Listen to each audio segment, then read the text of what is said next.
Hi everyone, welcome to next lecture on aptitude. In this lecture, we are going to discuss the next topic of aptitude, that is ratio proportion. This ratio and proportion topic is very useful and important for aptitude because using this topic, we are going to discuss the next topic, that is a percentage as well as profit and loss. So to understand these two topics, we must have the strong base about the ratio and proportion.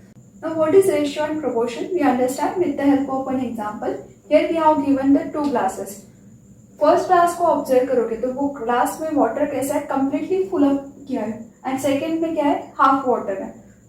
अब इनमें जो water का comparison अगर करोगे तो इसमें अगर water x है तो इसमें कितना वाटर है, इसके डबल यहाँ पे फिलअप किया है. सो इसी क्वांटिटी को अगर मैं वेरिएबल के फॉर्म में एक्सप्रेस करती हूँ, जैसे सपोज इसमें जो वाटर है इट इज ए एंड इस सेकेंड में जो वाटर कंटेंट है suppose it is A B. Now here if we compare A and B, so A and B को compare करते वक्त आप क्या लिखोगे, A is nothing but twice of B, क्योंकि यहाँ पे सेकेंड ग्लास में जितना भी वाटर है उसके डबल किसमें, फर्स्ट इसमें. So we can say A is equals to twice of B. So here A by B, if we write A by B is nothing but 2 by 1. तो ये क्या हो गया, it is nothing but a ratio. और हमने कैसे निकाला है, by comparison. So ratio means क्या होता है, comparison of two values. Okay, so ratio is nothing but a comparison of two values.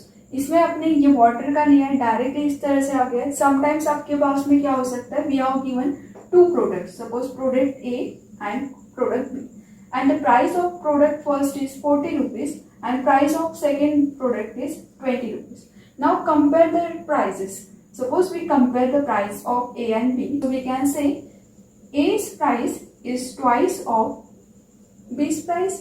That means here if we write A divided by B is nothing but 2 by 1. So इस example में भी हमने क्या किया है, compare किया है किसको, price of A and B. So we have given the two products A and B. So price of A is twice of price of B. That means we get A by B is equals to 2 by 1 and that is nothing but ratio.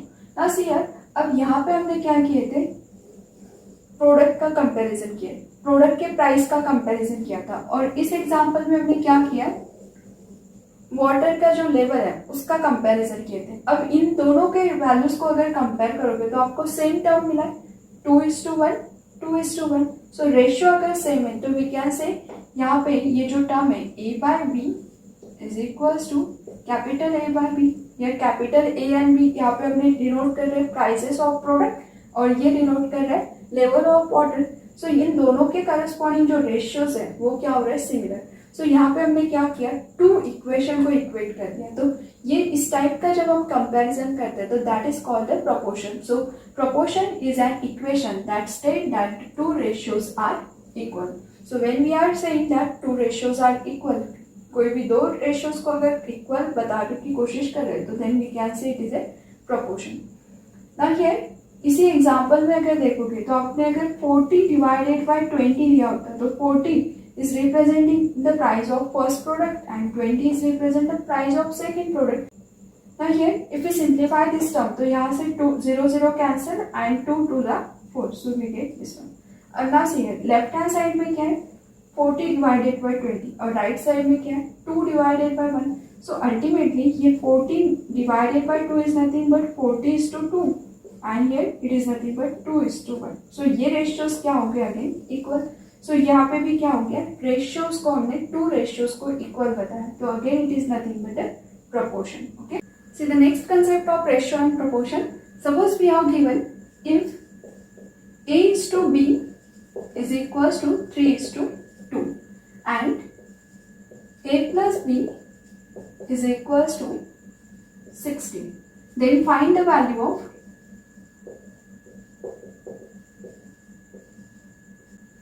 A and B. In this question we have given the ratio of A and B. So here A is to B, that is nothing but A by B is equals to 3/2. It doesn't mean that A is equals to 3 and B equals to 2. Why?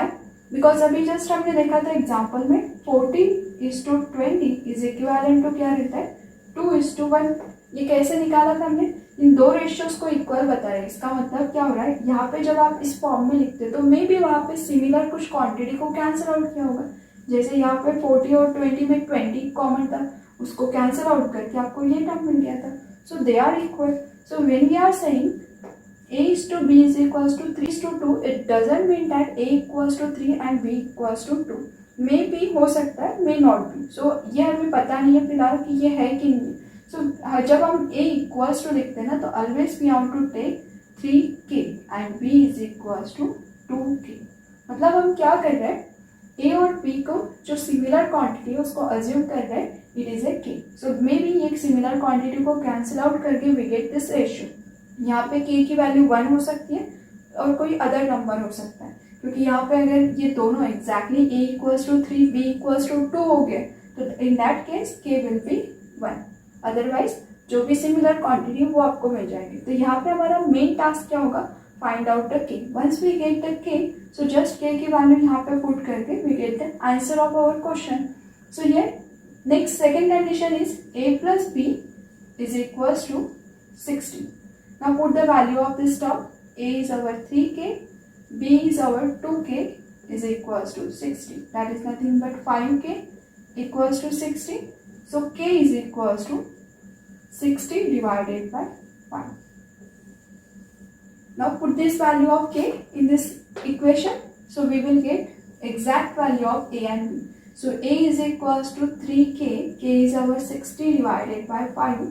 That is nothing but 180 divided by 5. This is the value of a, and here b is equals to 2k 60 divided by 5. So it is a 120 divided by 5. So ये हो जाएगी exact value of a and b. Now we discuss some example as well as some tricks. Here the first question is, we have given ratio a is to b equals to 2 is to 3. And second, b is to c is equals to 5 is to 7, and we want to find a is to b is to c. Now here, if we observe these two ratios, there is a common element, that is a b. दोनों ratio में क्या है, b common है. सो इस b के value को क्या करोगे, सिमिलर कर लो. अब ना सी है b के करस्पॉन्डिंग यहाँ पे 3 and here it is a 5.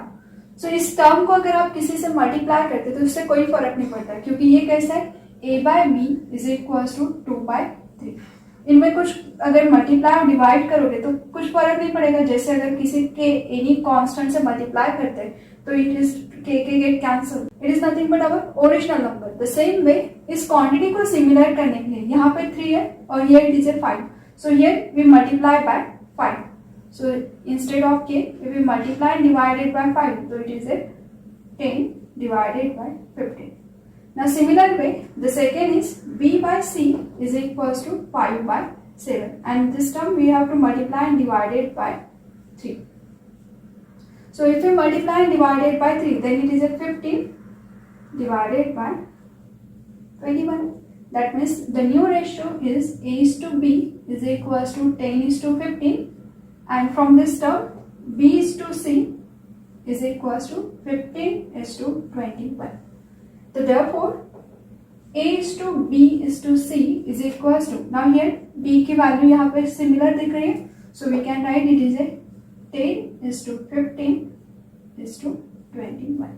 This is our final answer, and here the option is A. 10 is to 15 is to 21. Sometimes यहाँ पे क्वेश्चन इस तरह से होता है कि a plus b is to b plus c is to c plus a is equals to question.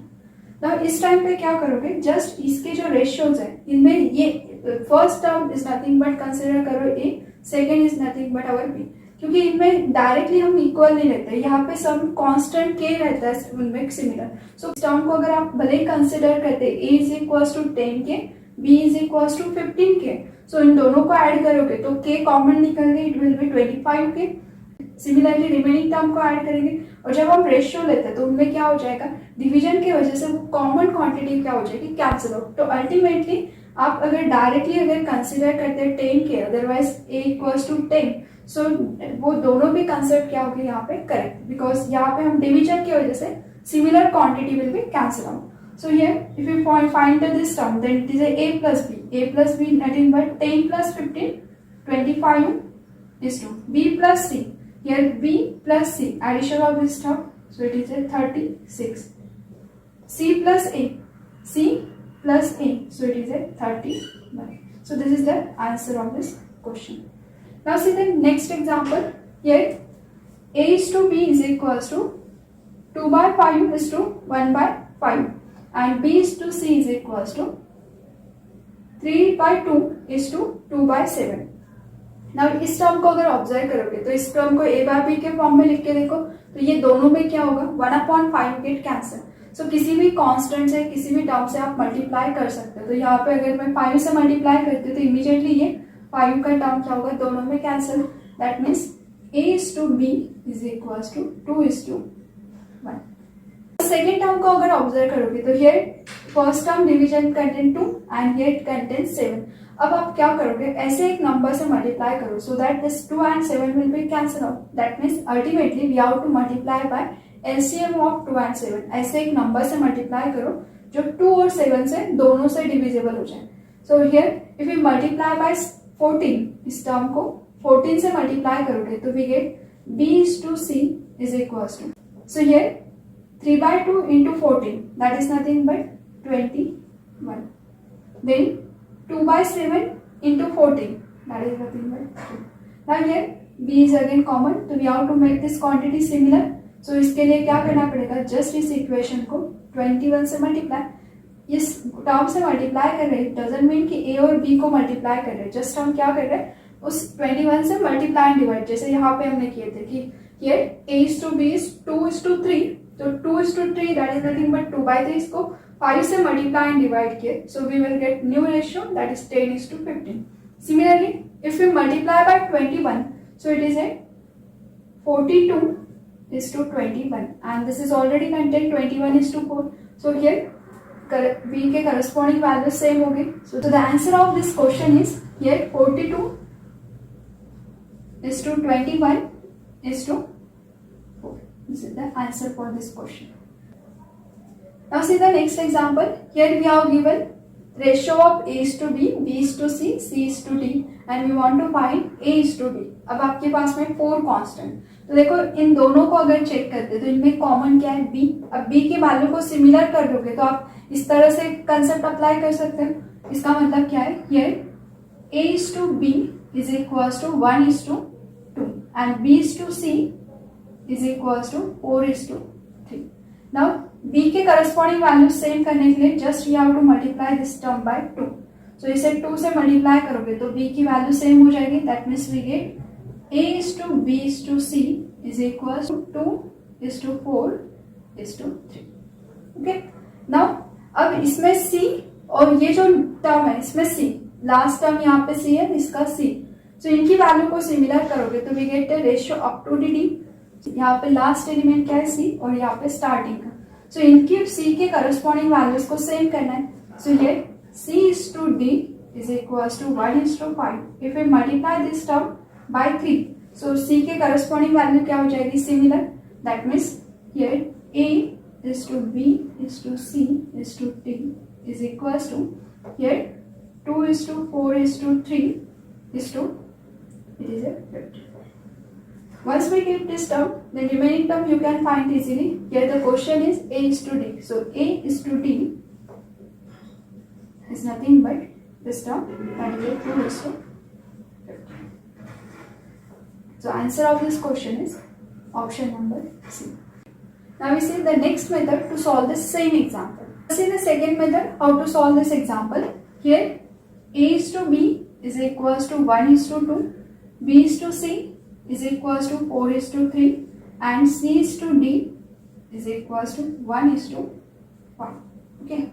First step रहेगा direct take the product, that is it 1 into 4 into 1, that is it 4 is to. Second क्या रहेगा, here इस यहाँ से एक element को skip कर दो तो इट इज ए 2 और देन दिस तरह से, मतलब 2 into 4 into 1, so it is a 8. Then again here one element skip, जैसे फर्स्ट 1 को स्किप किए थे तो नेक्स्ट अभी 1 और 4 को स्किप करो, सो नेक्स्ट क्या होगा product 2 into 3 into 1, that means it is a 6 and last is direct product. Okay, मतलब लास्ट ये 1 को स्किप करोगे तो remaining will be this element, the product of this element is 15 into 2 30. So this is the ratio of A is to B is to C is to A. Now the question is find A is to D. So A is to D is equals to 4 is to 30 और it is a ratio, तो इसमें कुछ common quantity होगी तो उसको आप cancel out कर सकते हैं या फिर किसी टर्म से मल्टीप्लाई भी कर सकते हैं. So once we get this term, so option में ऐसा कोई ऑप्शन नहीं है. यहाँ पे 2 से अगर चेक करते तो यहाँ से कुछ एलिमेंट 2 से स्टार्ट है. सो इनमें हम क्या करेंगे, जो सिमिलर क्वांटिटी है उसको अगर कैंसिल आउट करते दैट मीन्स हियर इस टर्म को क्या करना है, multiply by 1/2. So here it is a 2 is to 15. So answer is this one. Now ratio और प्रोपोर्शन के ऊपर कुछ वर्ड प्रॉब्लम्स रहते हैं, that remaining example we will discuss in the next lecture. Thank you. Like, share and subscribe.